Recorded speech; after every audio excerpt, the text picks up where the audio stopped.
Assalamualaikum warahmatullahi wabarakatuh. Saya Sofana Nabila akan mempresentasikan kasus peristiwa bunuh diri mahasiswa. Subjek hukum utama dalam peristiwa bunuh diri mahasiswa adalah individu yang melakukan tindakan tersebut yang mengambil keputusan untuk mengakhiri dirinya. Menjadi subjek hukum dan mencakup beberapa aspek. 1. Pemeriksaan hukum. Subjek hukum ini melibatkan proses pemeriksaan forensik atas kematian mahasiswa untuk menentukan apakah ada unsur-unsur kriminal atau faktor-faktor yang terlibat. 2. Hak-hak waris. Jika ada aspek hukum tentang pewarisan atau hak-hak keluarga yang terlibat, mahasiswa yang bunuh diri dapat menjadi subjek dalam konteks warisan hukum dan hak-hak keluarga. 3. Kesehatan mental. Hak-hak kesehatan mental mahasiswa juga bisa menjadi subjek hukum. Pertanyaan etis dan hukum mungkin muncul seputar apakah mahasiswa menerima perawatan kesehatan mental yang memadai sebelum peristiwa bunuh diri. 4. Konsekuensi hukum terhadap pihak ketiga. Jika ada indikasi bahwa tindakan atau kelalaian pihak ketiga seperti lembaga pendidikan, pemberi layanan kesehatan, atau individu lain-lain dan kontribusi pada peristiwa bunuh diri, subjek hukum dapat melibatkan pertanggungjawaban hukum terhadap pihak-pihak tersebut. Objek hukum peristiwa bunuh diri mahasiswa mencakup aspek-aspek tertentu yang dikenai pertimbangan hukum. Ini mencakup 1. Seperti kesehatan mental yang tadi. Kesehatan mental mahasiswa menjadi objek hukum yang relawan. Pertanyaan muncul seputar apakah lembaga pendidikan memiliki tanggung jawab untuk mendeteksi dan memberikan dukungan pada mahasiswa yang mengalami masalah kesehatan mental. 2.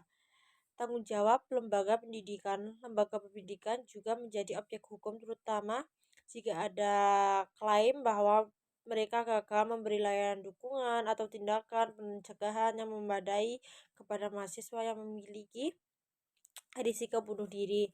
Dan yang ketiga, faktor lingkungan sosial. Lingkungan sosial dan tekanan dari lingkungan sekitar mahasiswa bisa menjadi objek hukum, terutama jika ada bukti bahwa faktor-faktor ini berkontribusi pada keputusan untuk bunuh diri.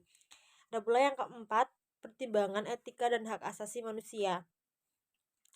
Objek hukum ini juga dapat mencakup pertimbangan etika dan hak asasi manusia. Misalnya, apakah ada pelanggaran hak asasi manusia atau etika dalam penanganan kasus bunuh diri mahasiswa oleh pihak berwenang atau lembaga pendidikan.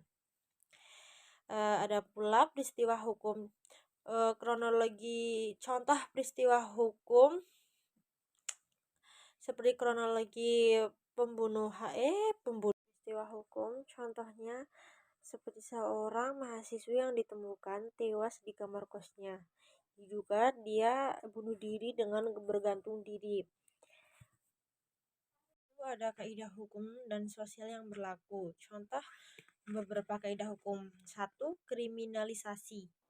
Beberapa yurisdiksi mengkriminalisasi upaya bunuh diri atau memberikan sanksi terhadap orang yang mencoba bunuh diri. 2. Kesehatan mental. Beberapa negara lebih fokus pada aspek kesehatan mental, menyediakan dukungan, pengobatan, dan pencegahan bunuh diri daripada mengkriminalisasi. Ada pula kaidah sosial. 1. Stigma dan kesadaran. 2. Dukungan masyarakat. 3. Pencegahan. 4. Media dan informasi. Dan yang terakhir ada contoh 1. Asas hukum yang berkaitan dengan kasus di atas. Salah satu kasus hukum yang terkait dengan peristiwa bunuh diri adalah asas penentuan sendiri atas tubuh. Jadi dalam bahasa Inggris dikenal sebagai right to autonomy over one's body. Asas ini mengakui hak individu untuk membuat keputusan mengenai tubuhnya sendiri, termasuk hak untuk menentukan kehidupan dan kematian pribadi. Jadi sekian presentasi yang bisa saya sampaikan. Wassalamualaikum warahmatullahi wabarakatuh.